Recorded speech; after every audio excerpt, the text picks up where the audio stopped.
de poder presentar a Mario de Franca Miranda. Ustedes en la carpeta, los que la tengan, pueden tener los datos de su formación, de su trabajo, de sus publicaciones. Destacaremos solo algunas, las muchas. Profesor de la Universidad Católica de Río, actualmente. Sacó su doctorado en la Pontificia Universidad Gregoriana de Roma. Autocomunicación de Dios en la teología trinitaria de Karl Rahner. Ha trabajado en distintos lugares, fundamentalmente en la Católica de Río. Ha sido miembro de la Comisión Teológica Internacional por 2 periodos, distintos trabajos, teología de la religión, estructuración de la fe cristiana y sociedad moderna, y un sinnúmero de publicaciones, destacado partícipe de nuestras conferencias de Santo Domingo y Aparecida. En fin, tenemos el orgullo, el placer de que pueda ser nuestra primera conferencia, la configuración eclesial latinoamericana, iniciativa del Espíritu para la Iglesia Universal. Hay un resumen en la carpeta que ustedes tienen y la ponencia en la revista que se nos regaló. Y aprovecho inmediatamente de presentar a Sergio Silva, parte de la invasión chilena que está en esta oportunidad, profesor de la Universidad Católica, colega, y también con una larga producción, muchos años de docencia, profesor de Teología Fundamental, su doctorado en Alemania, en Ratisbona, Fe y Política, Desafío Latinoamericano del Partido de Inspiración Cristiana a la Teología de la Liberación. Tienen ahí en la hoja ustedes también su introducción, por qué murió Jesús, hay razones para creer en Jesús, etc. Va a ser quien comente la ponencia de nuestro expositor.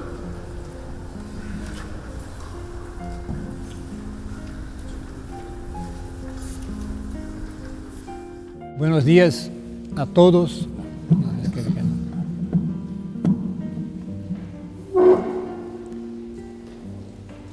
Un saludo a las autoridades eclesiásticas, cardenal, arcebispo, a los profesores, alumnos, invitados. El tema que me propusieron era otro. El tema era la recepción del Vaticano II en América Latina. Un tema sobre el cual ya se escribió mucho. Y me vinieron, cuando pensaba en hacer este trabajo, las palabras del Papa a los jóvenes en Río de Janeiro: hagan líos. Y cambié el tema. Lo que vamos a hacer aquí es una provocación. Si de hecho la configuración eclesial latinoamericana es un momento de la historia de la Iglesia donde América Latina tendrá que tener un protagonismo, dejar de ser una iglesia reflejo para ser una iglesia fuente, dar su contribución a la Iglesia Universal. Esta es la pregunta que, como buen jesuita, me hago con mucha prudencia, ¿no? Poniendo una interrogación al fin de este título. Por tanto, el objetivo de esta conferencia es doble. Primeramente, mostrar que el Espíritu Santo es el responsable, aunque no exclusivamente, por las diversas configuraciones eclesiales de la misma Iglesia, en respuesta a los desafíos socioculturales de cada época. En segundo lugar, examinar si la configuración eclesial latinoamericana, resultante de la acción del Espíritu Santo, puede estar destinada a la Iglesia Universal. Para iniciar, una breve explicación sobre el término configuración. La Iglesia es una realidad humano-divina. Sus elementos esenciales, provenientes de la revelación, como el anuncio de la palabra, la acogida en la fe, la celebración de los sacramentos, el ministerio ordenado, la comunidad de los fieles, serán siempre y necesariamente captados, entendidos, vividos y expresados en el interior de cada respectivo contexto sociocultural, que ofrece a los cristianos el lenguaje y las prácticas vigentes en esta sociedad. Por otro lado, la historia nos enseña que estos contextos socioculturales se transforman continuamente debido a los desafíos internos e externos. Cultura es más propiamente proceso cultural, urgiendo cambios en el modo como los cristianos entienden y viven su identidad y cómo la Iglesia se estructura. Así, compreensão da fé e modelo institucional se condicionam mutuamente. Consequentemente, a história nos oferece configurações diversas da mesma Igreja a lo largo de los siglos, ocasionadas por las transformações da sociedade de entonces, que significarão sua sobrevivência. No obstante, ciertas concretizaciones sean objeto de justa crítica en nuestros días. Entonces, en cuanto a realidad histórica, cada configuración es siempre inevitablemente limitada, pues en cada época la Iglesia buscará la configuración que más posibilite transparentar su identidad en este contexto sociocultural. Consequentemente, acentuará algunas de sus características y dejará otras en segundo plano.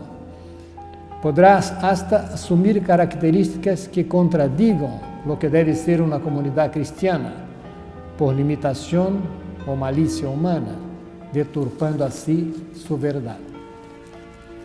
Observemos más aún. As configurações históricas da Igreja não foram determinadas apenas por los contextos históricos respectivos, sino também por concepções teológicas que generavam ou justificavam tales configurações. Deste modo, elas não se explicam por uma abordagem meramente sociocultural, ni tampoco como deducidas de princípios universales, sino de la acción del Espíritu Santo en un contexto concreto, como veremos más adelante. Es importante también tener presente que las configuraciones históricas contribuyen en las nuevas percepciones de lo que sea la Iglesia, que en cuanto misterio jamás podrá ser definitivamente definida.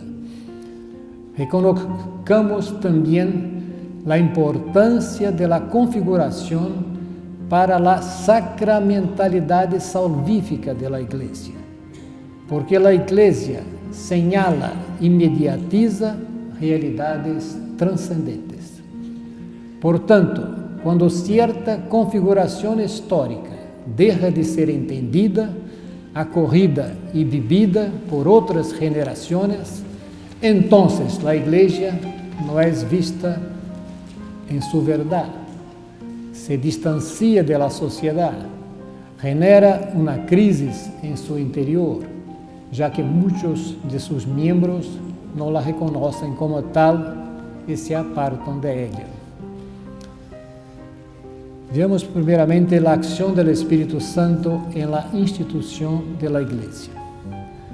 La Sagrada Escritura nos enseña que la actuación del Espíritu Santo no se da solamente en la creación, sino también en la recreación escatológica, en la resurrección de la carne. Es el Espíritu vivificante que siempre busca traer vida y por tanto también promover una sociedad que posibilite vida digna para todos. Aqui está o sentido último da Igreja, Toda ella está tensionada hacia la realización del reino de Dios. Aquí está el criterio supremo de su institucionalidad: tornar realidad en la historia los valores del reino futuro y definitivo.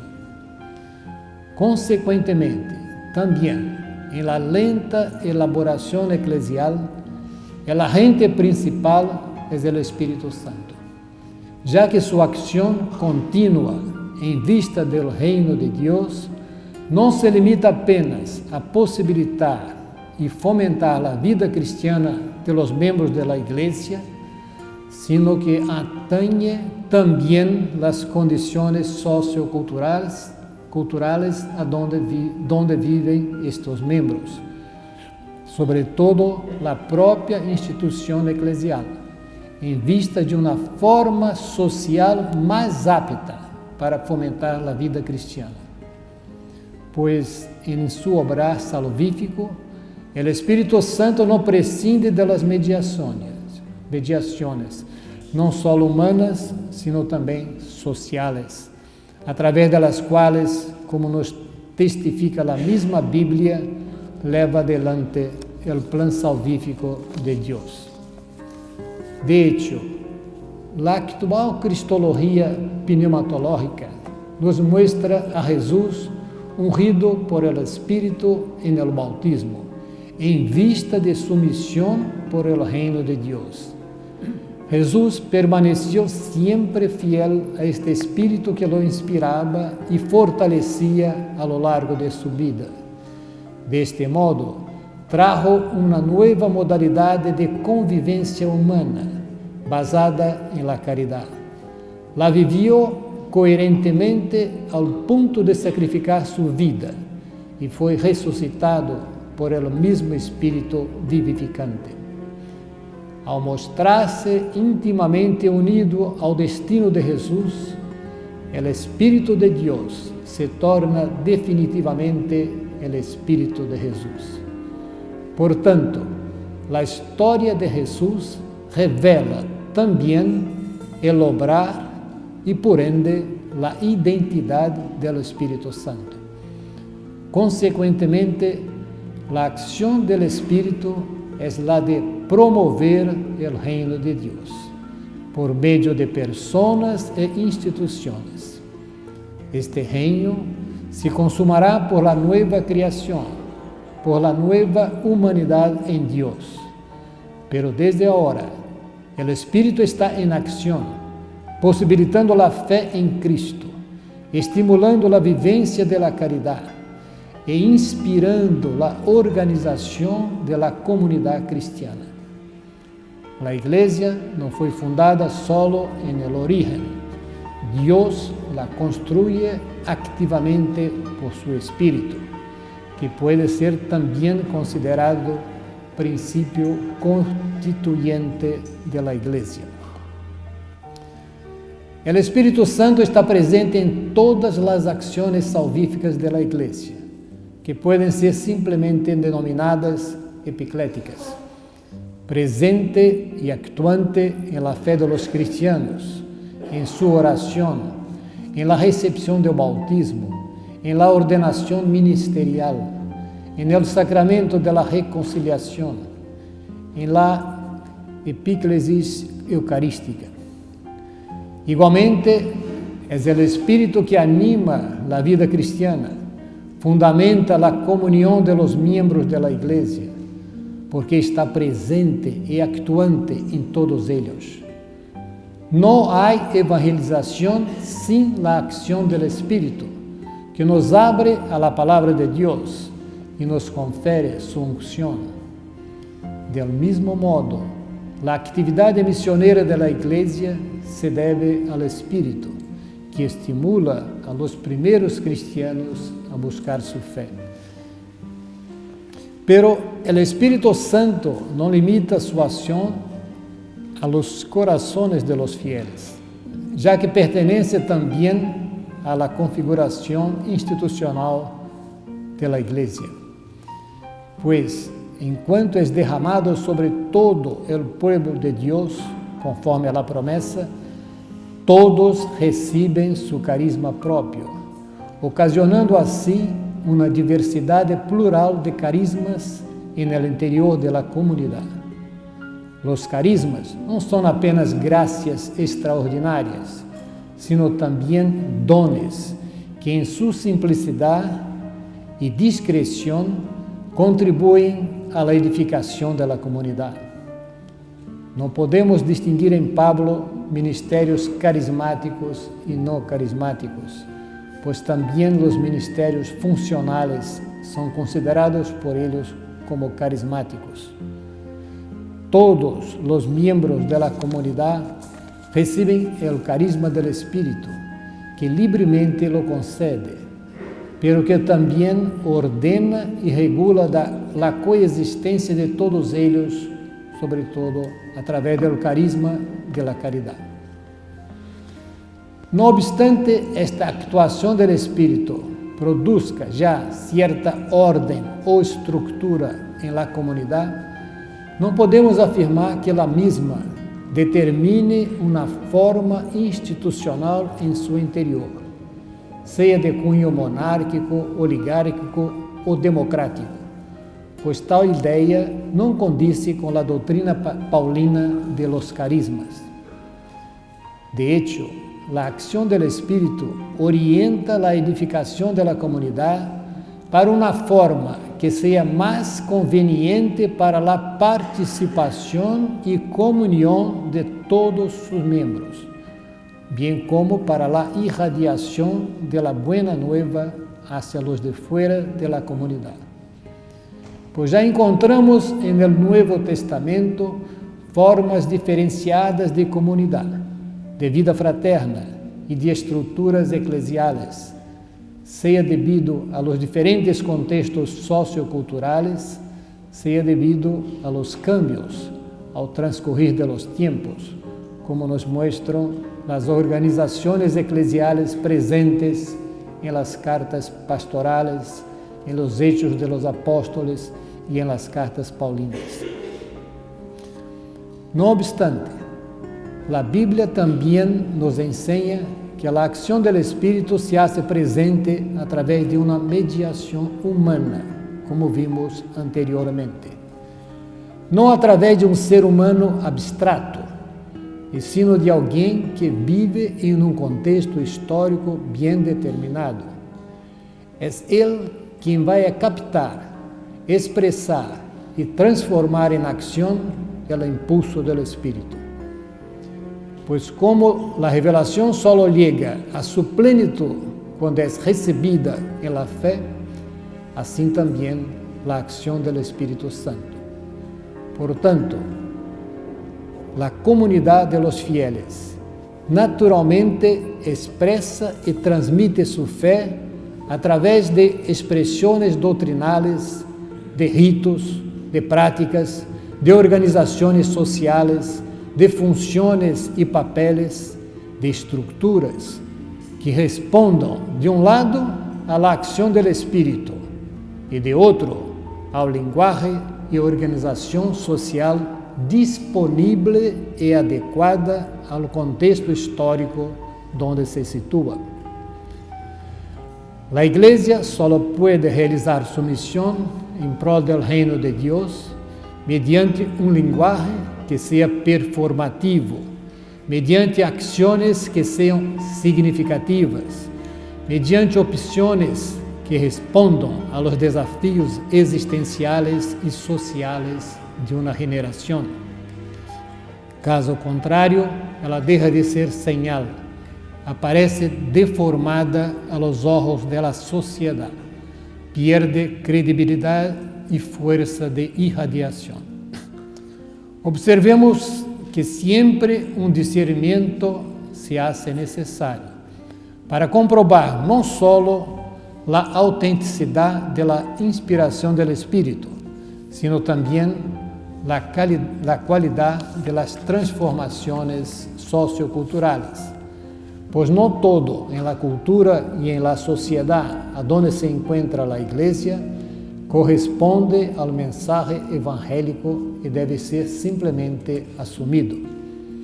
Sem mencionar que a história nos demonstra que determinadas mentalidades e estruturas presentes hoje em la Iglesia resultaram no de la acción del Espíritu, sino de la vanidad e del deseo de poder, lo que explica em parte las resistências a los cambios actuales. O segundo ponto seria as recientes configurações eclesiais. No Concílio Vaticano II, Juan XXIII considerou o concílio como um novo Pentecostés. Esta afirmação pressupone claramente a ação do Espírito Santo en este evento eclesial. De hecho, o organismo social da Igreja sirve ao Espírito de Cristo que lo vivifica para o aumento do corpo.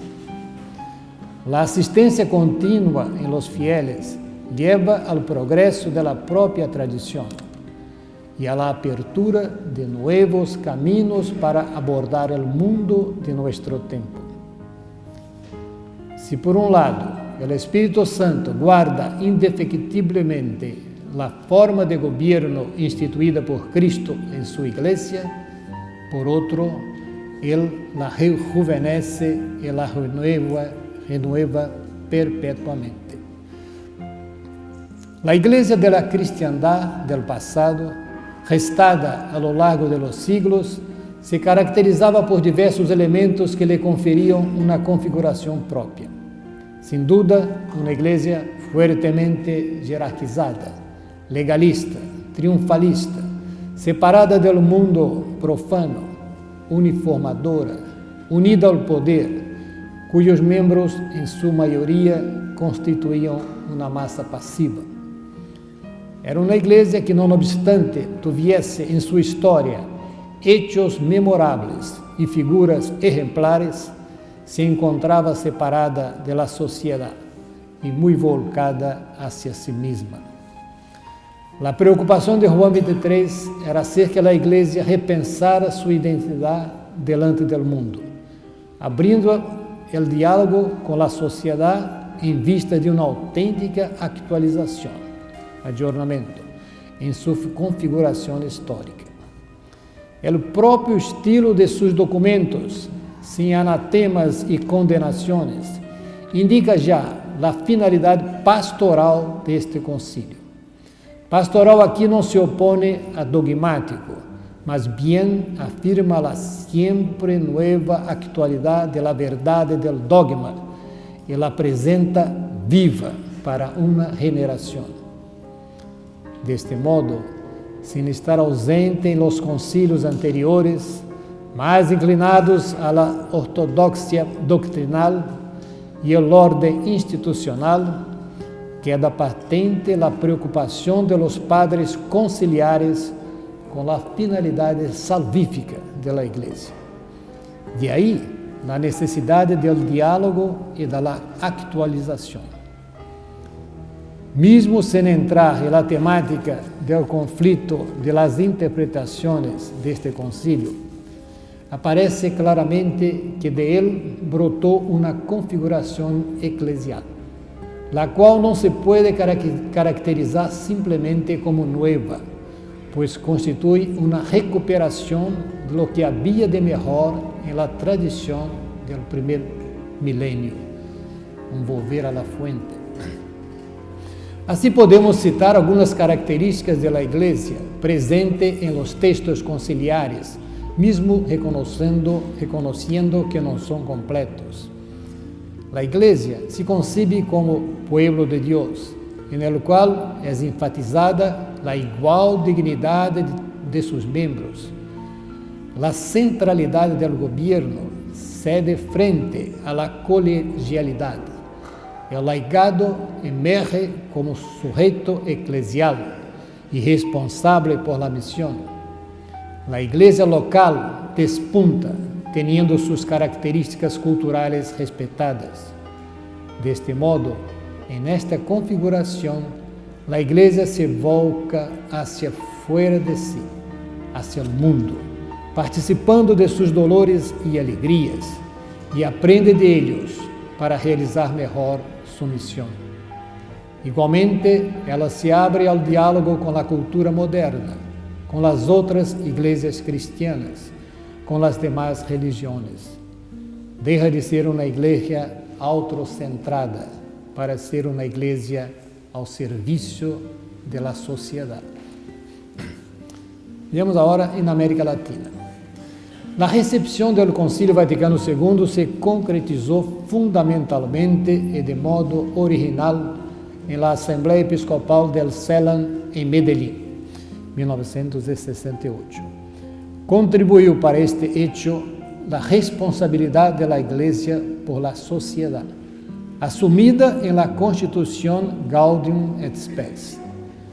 La escandalosa realidade de los pobres en este subcontinente y ciertamente la acción del Espíritu Santo mediante los obispos y los teólogos presentes en este evento.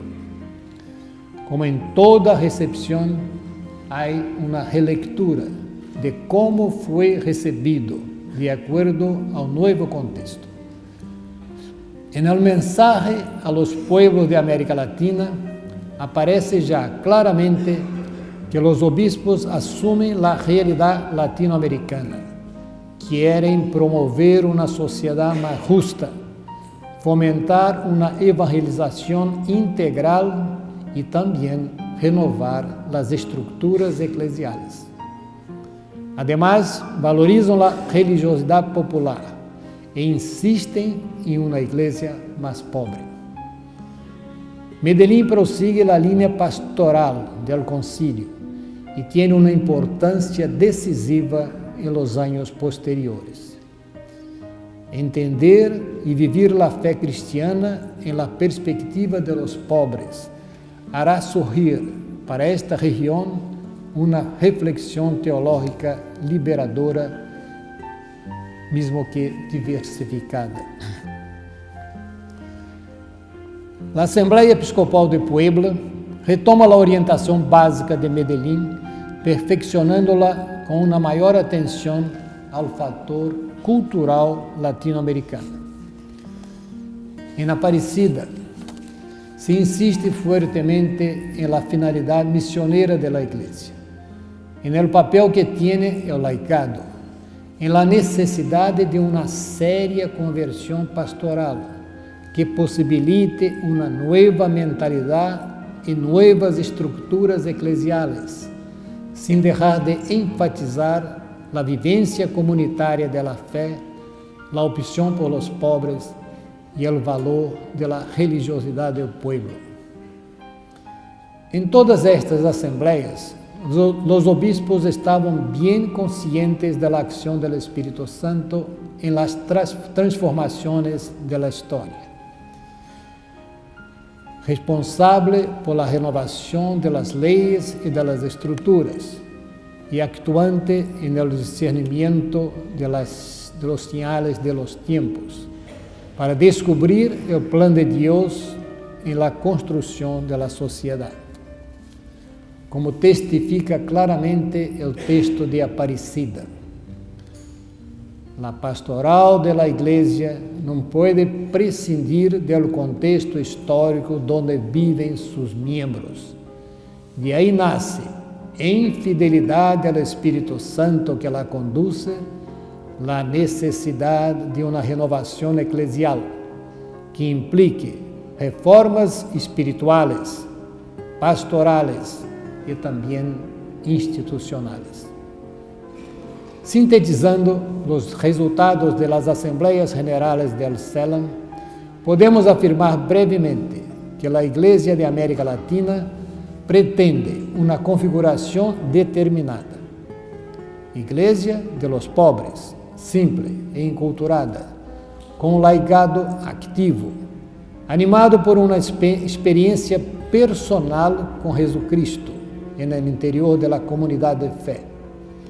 Igreja que valoriza a piedade popular, as comunidades eclesiais de base, a evangelização integral que abarque a dimensão sociocultural e econômica do ser humano.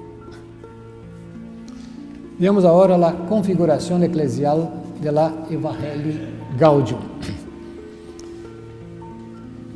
É uma exortação apostólica importante, porque se apresenta como um programa de pontificado e um projeto cujo origem está no próprio Espírito Santo, como confiesa o Papa Francisco, aludindo a sua experiência personal. De modo muito breve e sistemático, caracterizamos em 3 pontos sobresalientes a configuração eclesial em ela presente. O primeiro enfatiza a finalidade da Igreja. O segundo, sua estrutura interna. E o terceiro, a qualidade de vida cristiana de seus membros. Primeiramente, o Papa Francisco insiste que a ação missioneira é o paradigma de toda a obra da Igreja. Portanto, esta não pode estar continuamente voltada a si mesma, autorreferenciada, preocupada com sua autopreservação, sino que deve assumir uma pastoral hacia fora, missioneira e não de mantenimento, como já lo indicava o documento de Aparecida.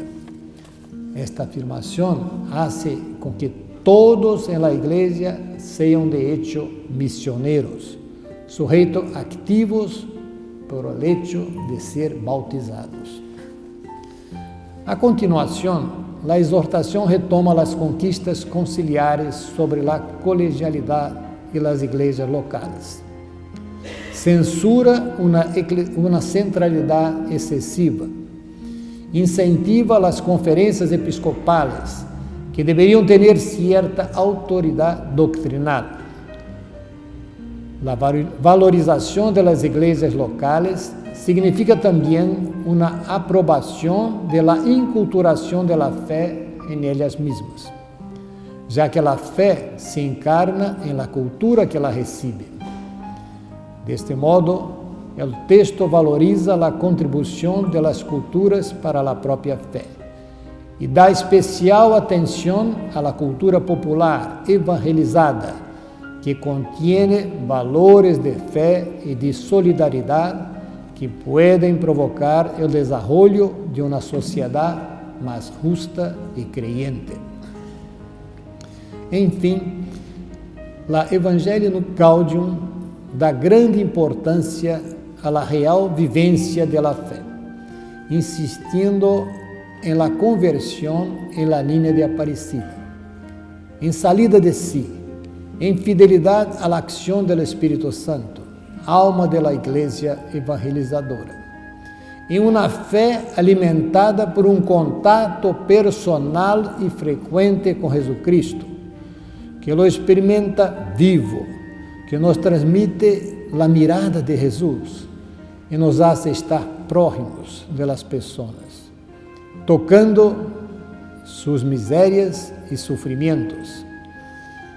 Realmente, a fé cristiana só demonstra sua autenticidade em la medida em que assume a opção de Deus revelada em Jesucristo, a opção por los pobres, que implica não só volver-se a eles, sino deixar-se evangelizar, saber escuchá-los e compreendê-los. A Igreja só terá credibilidade no anúncio do Evangelho se em ella os pobres se sienten em casa.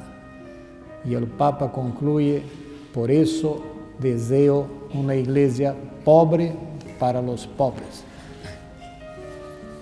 E finalmente, a última parte, que é uma pergunta. Uma nova configuração eclesial em gestação. As características eclesiales a partir do Vaticano II hasta a exortação apostólica apresentam uma configuração eclesial bem diferente de aquele período de la cristiandad. Hecho evidente, pero que provoca uma questão: ¿puede uma configuração eclesial plasmada em uma região ser assumida por outras igrejas fuera de esta región? La pregunta se justifica porque un papa, autoridad máxima de la Iglesia Universal, asume como programa de su pontificado esta configuración de raíces latinoamericanas. Podemos afirmar con Walter Casper que el viento sopla del sur en la Iglesia. Si en el pasado hubo, de hecho, una implantación de una iglesia de cunho europeo en los demás continentes, ignorando sus culturas locales, entretanto, la actual consciência de fé da Iglesia, magistério e fieles, já não acepta mais que algo semelhante se repita. Portanto, vuelve o questionamento. ¿Puede una configuración eclesial particular ser asumida por otras iglesias, respetando sus características propias? Já vimos que toda configuração eclesial resulta necessariamente de dois factores: a ação do Espírito por la realização do reino e determinado contexto histórico. Mencionaremos aún, secundariamente, as limitações humanas, de cunho cognitivo ou moral. Já vimos como a configuração latino-americana resultou da ação do Espírito Santo. A questão, portanto, se concentra em justificar por que tal configuração pode ser acolhida por las igrejas de outras regiões. Aqui entra o segundo factor da configuração, a saber, os desafios socioculturais impostos à Igreja. Em la medida em que estes desafios pertenezcan também a outras regiões do planeta, certamente a configuração local de América Latina ganha uma valorização que ultrapassa suas fronteiras. Podemos afirmar isto da configuração latino-americana? Uma primeira resposta positiva se fundamenta em la repercussão que experimentaram as assembleias del CELAM em outros continentes e também em el magistério eclesiástico, na encíclica Solicitudo Rei Socialis. Este hecho indica desafios comunes, salvaguardando naturalmente as características locais. Sem dúvida, a atual globalização cultural e econômica nos facilita entender esta situação. Pero este hecho indica também que a ação do Espírito, não obstante aconteça sempre em um contexto particular, pode estar destinada a toda a Igreja, pois os desafios actuais incumbem a todo o planeta. Portanto, o Espírito Santo, ao enfatizar em uma igreja local certas verdades da fé, inspira ações correspondentes, genera uma nova consciência eclesial, uma nova pastoral, uma nova estrutura institucional, enfim, uma nova configuração, e pode destinar sua ação salvífica também para as demais igrejas. A Bíblia nos confirma que a salvação universal de Deus se realiza sempre através de um povo particular, Israel, a Igreja. Congar reconhece que a iniciativa de renovação eclesial não vem do centro, sino da periferia, não do alto, sino de abaixo. Aún reconhecendo de antemano a impossibilidade de exponer em poucas linhas todas as características da nova configuração, vamos a indicar algumas que justifiquem sua originalidade e seu alcance universal. Tenho tempo? Tenho. Primeiro, uma igreja de los pobres. A actuação do Espírito Santo em la igreja corresponde a sua actuação em Jesus. que se hace pobre para salvar-nos, siendo la Iglesia llamada a seguir el mismo camino. Insistencia del Espíritu para levar a la Iglesia a servir, no solo a la mayoría de los católicos, sino también a la mayoría de la población mundial. Vivimos hoy bajo el dominio del factor económico, del mercado, del dinero, fuente de desigualdades sociales, de la indiferencia globalizada, de violencias de todo tipo. El Espíritu quiere a la Iglesia não só denunciando a ideologia e a estrutura social que mantém esta situação, sino assumindo a los pobres como destinatários preferenciales de sua missão e como autênticos sujeitos eclesiales. Este apelo del Espírito concierne fuertemente a la Iglesia em sua configuração. Pues evangelizar a partir de abajo, de la periferia, dar a los pobres voz e espaço de acção, saber escuchá-los, participar de sua vida, sofrimentos e lutas, aprender de sua sabedoria, exige uma séria conversão da própria Igreja, cambio de mentalidade e uma reforma estrutural. Enfim, uma Igreja frágil, humilde, já não apoiada em el poder, sino em la fuerza del Espírito, obrando em la fé de seus membros.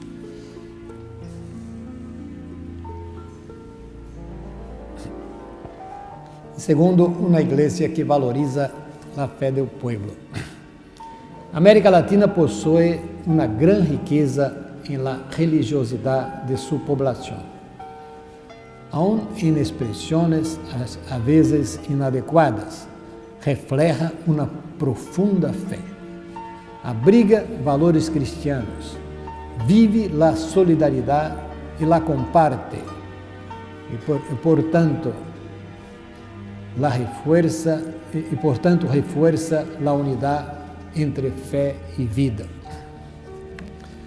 Pois en esta tierra fértil, ao acolher a semilla de la palavra de Deus en esta religiosidade popular, não há separação entre fé e vida concreta, já que é uma religiosidade inclusiva e integradora, marcada por la devoção a Nuestra Senhora e a los santos, por la alegria festiva, já que experimenta o anúncio do Evangelho como uma notícia feliz.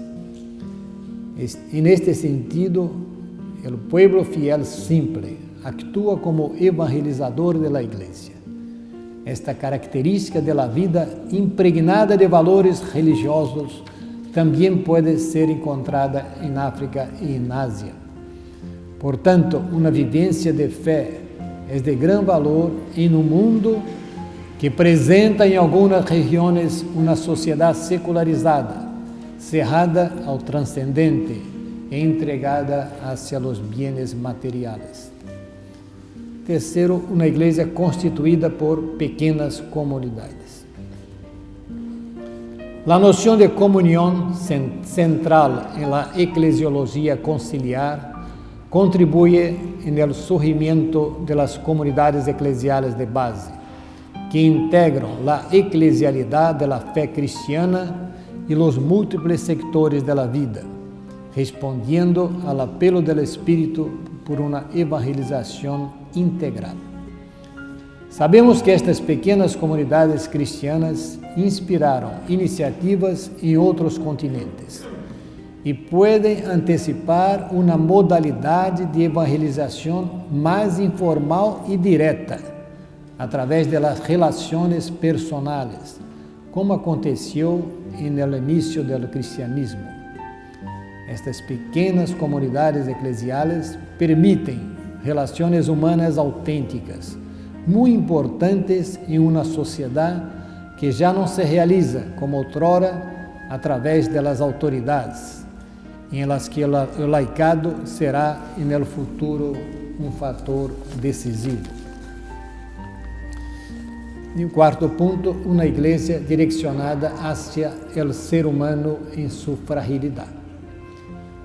Las palabras y los gestos del Papa Francisco enfatizan que la misión de la iglesia en el mundo de hoy es llevar sentido y esperanza a una sociedad incrédula y desorientada, acoger y socorrer a los empobrecidos y marginados, amenizar los sufrimientos provocados por la violencia y la guerra, irradiar para todos la misericordia de Dios, escuchar y aprender de los que son diferentes, en fin, ser un factor de humanización al promover la paz, la justicia y la fraternidad.